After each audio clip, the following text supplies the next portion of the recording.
कर्पूरगौरं करुणावतारं संसारसारं भुजगेन्द्रहारं सदा वसन्तं हृदयारविन्दे भवं भवानी सहितं नमामि।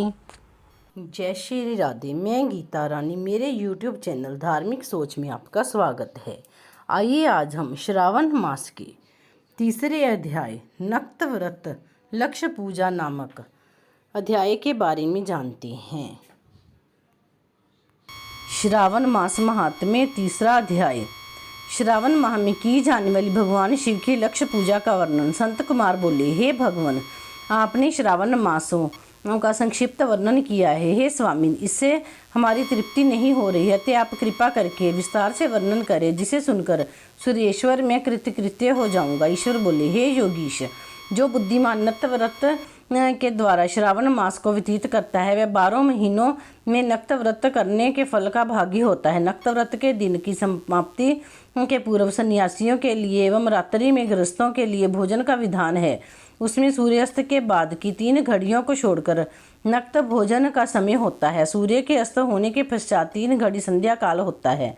संध्या वेला में हार, मैथुन, निंद्रा और चौथा स्वाध्याय, इन 4 कर्मों का त्याग कर देना चाहिए। गृहस्थ और यति के भेद से उनकी व्यवस्था के विषय में मुझसे सुनिए। सूर्य के मंद पड़ जाने पर जब अपनी छाया अपने शरीर से दुगनी हो जाए, उस समय के भोजन को यति के लिए नक्त भोजन कहा गया है। रात्रि भोजन उनके लिए नक्त भोजन नहीं होता। तारों के दृष्टिगत होने पर विद्वानों ने गृहस्थ के लिए नक्त कहा है। यति के लिए दिन के 8वें भाग के लिए शेष रहने पर भोजन का विधान है। उसके लिए रात्रि में भोजन का निषेध किया गया है। गृहस्थ को चाहिए कि वह विधि पूर्वक रात्रि में नक्त भोजन करे और यति, विधवा तथा विधुर व्यक्ति सूर्य के रहते नक्त व्रत करे। विदुर व्यक्ति यदि पुत्रवान हो तो उसे भी रात्रि में ही नक्त व्रत करना चाहिए।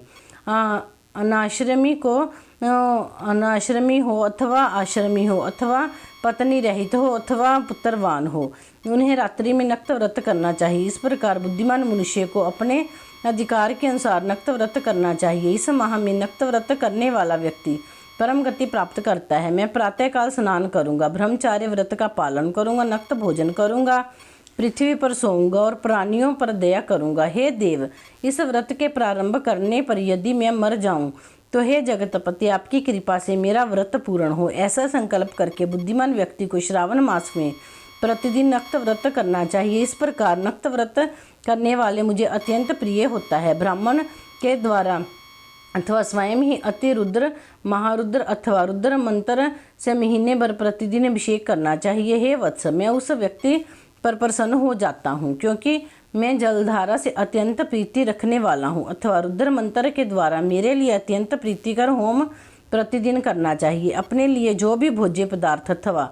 सुखोपभोग की वस्तुएं अति प्रिय हों, संकल्प करके उन्हें श्रेष्ठ ब्राह्मण को प्रदान करके स्वयं महीने भर उन पदार्थों का त्याग करना चाहिए। हे मुने, अब इसके बाद उत्तम लक्ष्य पूजा विधि को सुनिए।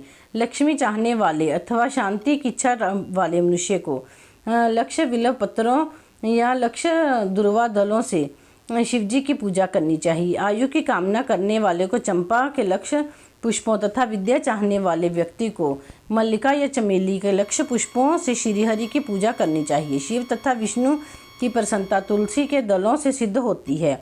पुत्र की कामना करने वाले को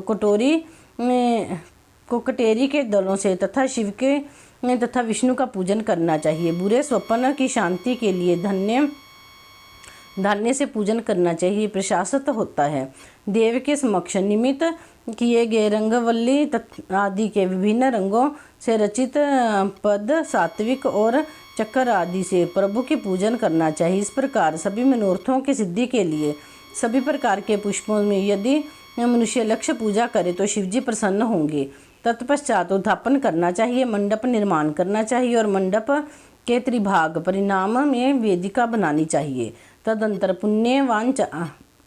पुण्यवाचन करके आचार्य के वर्ण करना चाहिए और उस मंडप में प्रविष्ट होकर गीत तथा वाद के शब्दों और तीव्र वेद ध्वनि में रात्रि में जागरण करना चाहिए। वेदिका के ऊपर उत्तम लिंग तो भद्र बनाना चाहिए और उसके बीच में चावलों से सुंदर कलश का निर्माण करना चाहिए। उसके ऊपर तांबे का अत्यंत चमकीला तथा पंच पल्लव युक्त कलश स्थापित करना चाहिए और उसे रेशमी वस्त्र से वेष्टित कर देना चाहिए। उसके ऊपर पार्वती पति शिव की स्वर्ण में प्रतिमा स्थापित करना चाहिए। तत्पश्चात पंचामृत पूर्वक धूप दीप तथा निवेद्य से उस प्रतिमा की पूजा करनी चाहिए और गीत वाद नृत्य तथा वेद शास्त्र तथा पुराणों के पाठ के द्वारा रात्रि में जागरण करना चाहिए। इसके बाद प्रातःकाल भली भांति स्नान करके पवित्र हो जाना चाहिए और अपनी शाखा में निर्दिष्ट विधान के अनुसार वेदी का निर्माण करनी चाहिए। तत्पश्चात मूल मंत्र से या गायत्री मंत्र से या शिव के सहस्त्र नामों के द्वारा तिल तथा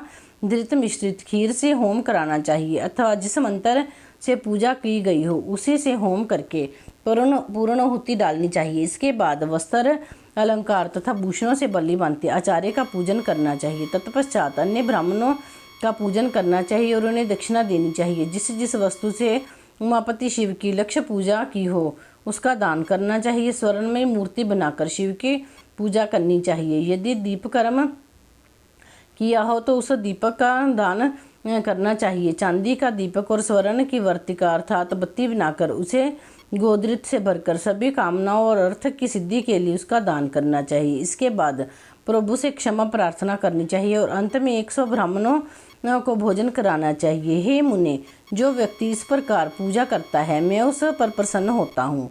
उसमें भी जो श्रावण मास में पूजा करता है उसका अनंत फल मिलता है। यदि अपने लिए अत्यंत प्रिय कोई वस्तु मुझे अर्पण करने के विचार से इस मास में कोई त्यागता है तो अब उसका फल सुनिए। इस लोक में तथा परलोक में उसकी प्राप्ति लाख गुना अधिक होती है। सकाम करने से अभिलाषित सिद्धि होती है और निष्काम करने से परम गति मिलती है। इस मास में रुद्राभिषेक करने वाला मनुष्य उसके पाठ की अक्षर संख्या से एक एक अक्षर के लिए करोड़ करोड़ वर्षों तक रुद्र लोक में प्रतिष्ठा प्राप्त करता है। पंचामृत का अभिषेक करने से मनुष्य अमरता प्राप्त करता है। इस मास में जो मनुष्य भूमि पर शयन करता है उसका फल भी मुझसे सुनिए।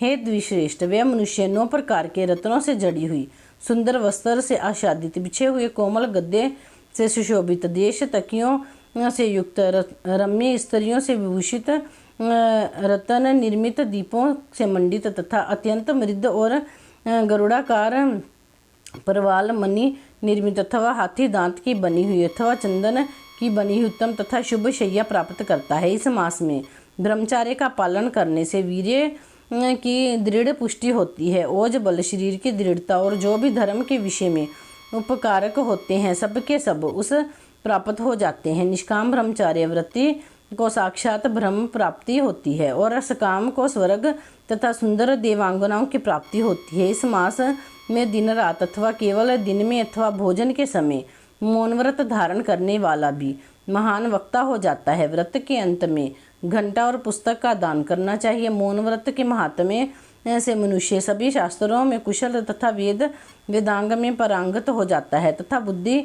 में बृहस्पति के समान हो जाता है। मौन धारण करने वाले का किसी से कलह नहीं होता, अतः मौन व्रत अत्यंत उत्कृष्ट है। इस प्रकार श्री स्कंद पुराण के अंतर्गत ईश्वर संत कुमार संवाद में श्रावण मास महात्म्य के मिन्नत व्रत लक्ष्य पूजा भूमि शयन मौन द्रिवत कथन नामक 3रा अध्याय पूर्ण हुआ। बोलो शंकर भगवान की जय।